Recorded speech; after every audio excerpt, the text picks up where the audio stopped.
I just honestly didn't think the president was Satan, but now knowing that he has been this whole time. I'm not fucking Satan. We're just sort of hanging out. Pretty much the whole country thinks you're fucking Satan now. Can we go, please? Oh my God, the president is doing things no other president has done before. I love him. South Park completely destroys Kid Rock. Years after Collab, and honestly, I don't think anyone saw his outlaw image ending in tears over Satan. The guy who once bragged about being untouchable is now crying like a fanboy on Fox News. It's almost poetic. Nothing screams rebel like bawling because your idol is dating the devil. Now with Kid Rock, kid, you must be overcome with emotion. I just honestly didn't think the president was Satan, but now knowing that he has been this whole time, I'm just so... Kid Rock has always tried to sell himself as the outlaw of rock, the untouchable rebel who doesn't answer to anyone. But in South Park's brutal takedown, that tough guy mask gets ripped off in the most humiliating way possible. The cold open doesn't waste a second. There he is, Kid Rock on Fox News, sobbing like a broken-hearted teenager, praising Donald Trump for one of the strangest reasons ever, because Trump is being Satan. The supposed rebel reduced to a fanboy, not of music or freedom, but of a bizarre love story between a president and the devil himself. Kid Rock isn't an outlaw anymore. He's a meme, a cautionary tale about what happens when rebellion turns into blind worship. And South Park knows exactly what it's doing here. The show isn't exaggerating his collapse. It's framing it in a way that strips away all the excuses. The tough exterior, the loud mouth, the too cool to care attitude, all of it dissolves the moment Kid Rock starts blubbering over Trump.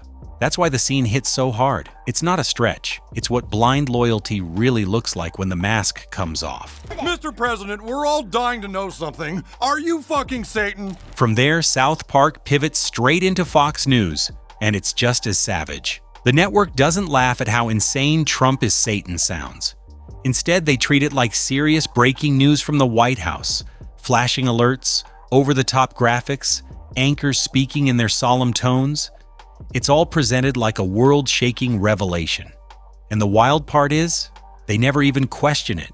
They nod along, stone-faced, acting like Kid Rock's meltdown is some kind of patriotic stand. Is President Trump fucking Satan? Oh, goodness. The president's been seen less and less with his wife and more often with his new pal.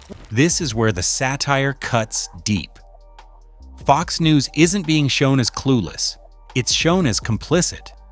They don't stop to ask why the president is supposedly in a romance with Satan. They sell it as destiny, as greatness, as if Trump being Satan somehow makes him historic. They even go so far as to stage absurd debates with a straight face, asking, is the president bleep Satan? Like that's a normal question for a serious news network. And the funniest part is, you can almost believe it.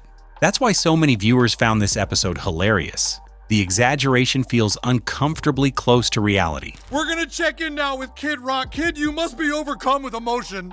I just honestly didn't think the president was fucking Satan, but I'm just so... Kid Rock's downfall in this South Park episode isn't just embarrassing, it is a total character assassination. Once upon a time, he leaned on the image of being the untouchable rebel, but here he is, reduced to a teary-eyed symbol of devotion. His entire bad boy act is shredded the moment he breaks down over Trump's romance with Satan. South Park does not have to exaggerate his fall. They let his own loyalty do the damage. That is what makes it sting. He is not the rebel he claimed to be. He is the mascot for blind allegiance. This roast also carried a personal edge. Kid Rock had made himself an enemy of hip-hop culture after mocking Kendrick Lamar's performance at the 2022 Super Bowl. While millions praised that halftime show as one of the sharpest in years, he dismissed it with cheap jabs and anti-woke posturing. South Park rarely forgets cultural grudges, and when they needed someone to embody absurd devotion, he was the perfect candidate. Instead of being remembered for his music, he gets cemented in pop culture as the man who cried over a president's love affair with the devil. That is not just a joke, it is a scarlet letter. Argue there's no way the president could be fucking Satan. So we have a body language expert to show us just how it is possible. I'm not saying if he is or he isn't, I'm just kind of hoping he is. Fox News does not escape either. and their portrayal is just as vicious. In this episode, the network does not challenge the bizarre Trump-Satan storyline, they glorify it. They frame the relationship as if it is a mark of destiny, spinning nonsense into greatness. The satire lands because South Park highlights how quickly Fox turns chaos into triumph. Every anchor nods with a straight face, acting like Kid Rock's meltdown is patriotic instead of pathetic. This is not news, the show is saying. It is cheerleading dressed up as journalism. Now, Satan as a President Trump would have to get on top of him. Oh! The way Fox is lampooned goes beyond the surface. They dissect every interaction between Trump and Satan like it is high-stakes diplomacy, zooming in on body language and tone as though the world depends on it. Then they host debates that treat "Is the president Satan?" like a serious national question. It is absurd, but the delivery is deadpan, which makes the satire land even harder. South Park is mocking how easily a media machine can normalize the bizarre if it suits their agenda. He's pregnant. Let's get our science expert in here to see if that's actually possible. Yeah, the term is butt baby.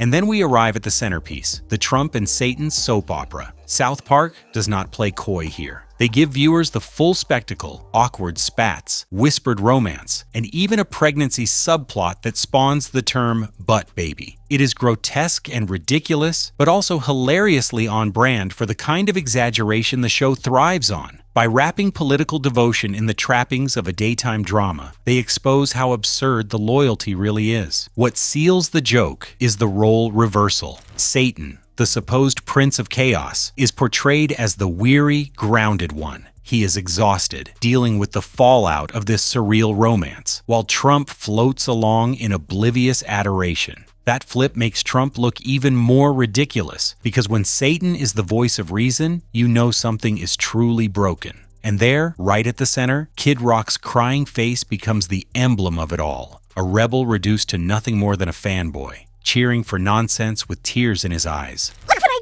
got! Serenity Labubu! Oh, it's so cute! Labubu? Isn't it? Look what I got! The Loyalty Labubu! Oh my god, it's so cute! I know, right? Yeah, I love it! The chaos of the episode takes a new turn with the Labu doll craze. Every kid in town wants one of these creepy toys, and they are not just playing with them. They are chanting over them, building rituals, and treating them like sacred objects. It is unsettling, but also hilarious, because it is not really about the dolls. The obsession is South Park's way of showing how devotion can cross the line into cult behavior. Just as Kid Rock sobs for Trump on national TV, the kids throw themselves into worshiping a toy as if it is a god. Both are blind, both are ridiculous, and both make you wonder how much control people give up when they idolize the wrong thing. I have reason to believe that the students are using Labubus for some kind of ritual. Yeah, but to do that, you have to have a super rare one. You know that they're demonic?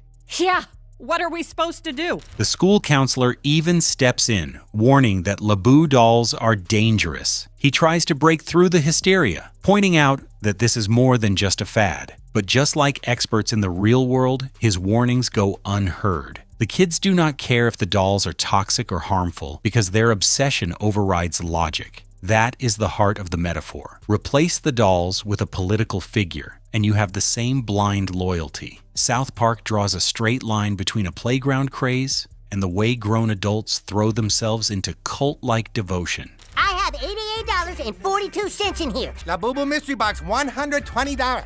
What? It was 85. Then comes the economic gut punch, and it lands harder than expected. Butters spends weeks scraping together $85 to buy a Labu doll. When he finally has the money, he finds out the price has jumped to $120 because of tariffs. For him, it is devastating. But the brilliance of the scene is how simple it makes the point. Tariffs sound like technical policy talk, but South Park turns them into a curse that punishes the little guy. Costs rise, people get squeezed, and those who cheer the loudest for the system are often the ones paying the steepest price. That's not fair! Please! Butters becomes more than just a kid in that moment. He is the stand-in for everyday Americans who shrug off economic pain with a nervous smile. He still wants the doll, even as the price crushes him, just like many supporters cheer for policies that make their lives harder. South Park cuts through the noise by showing how absurd it looks when devotion blinds people to their own suffering. All of this builds to the bigger mirror the episode holds up. The joke is not really a joke at all. Kid Rock's meltdown is not exaggerated. It is the stripped-down truth of what blind loyalty looks like when you take away the posturing.